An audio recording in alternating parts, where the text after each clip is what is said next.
ভারত বাংলাদেশের জলপ্রপাত। এই যে সব পানি ইন্ডিয়া থেকে বাংলাদেশে আসতেছে।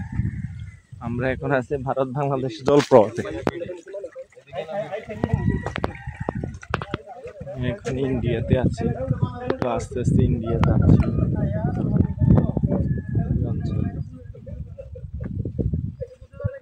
পুরো ভারত বাংলাদেশের এই জায়গা।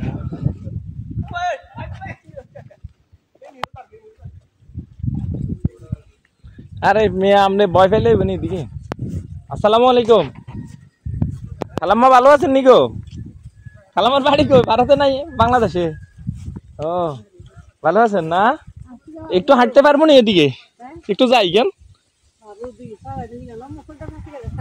মসজিদের কাছে না? আচ্ছা, আমি এখন ভারত বাংলাদেশের বর্ডার। এই যে দূরে আপনার দেখা যাচ্ছে ভারতের নগর। এদিকে এই গ্রামবাসীরা কিন্তু হচ্ছে বাংলাদেশি, ওনারা বাংলাদেশি, কিন্তু এখন ওনারা ওই সময় দেশভাগের সময় ওনারা এখন ভারতীয় হয়ে যায়। এরা সবাই এখন এই অঞ্চলের, বিশেষ করে ভারতীয় অঞ্চলের বাসিন্দা। ওনাদের আধার কার্ড বা নাগরিকত্ব সবই ভারতীয়, যদিও জন্মসূত্রে বাংলাদেশি ছিল ওনারা। পরিবেশটা অনেকটা সুন্দর। আমি এখন আছি একেবারে ভারতের ভিতরে।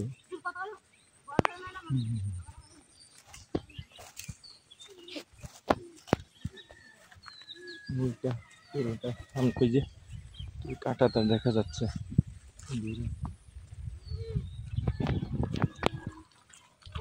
পানিগুলো কি ভারতীয় না? ওখান থেকে সাপ্লাই দেয় না? সারাদিনই চলে নাকি? কয়টার সময় বন্ধ করে দেয়? কয় ঘন্টা দেয়? ও আচ্ছা, এখন বন্ধ করে নাই না? ও, আপনাদের নাগরিকত্ব তো ইন্ডিয়ান না? ও আচ্ছা আচ্ছা। তো বাজার সাজার কোন দিকে করেন আপনারা? দুম দিকে করতে পারেন না? তো ওদিকে যেতে তাহলে কোনো বাধা নাই, আপনাদের জন্য খুলে দেয় না? ও আচ্ছা আচ্ছা। ও আচ্ছা আচ্ছা। ও, তো প্রতিদিন কি একবার যাওয়া হয় নাকি ইন্ডিয়াতে ওদিকে? ও, ওদিকে আর যাওয়া যাবে না নাকি? ও আচ্ছা আচ্ছা। আমি চলে যাচ্ছি এখন আমার দেশে। তখন ছিলাম ভারতে।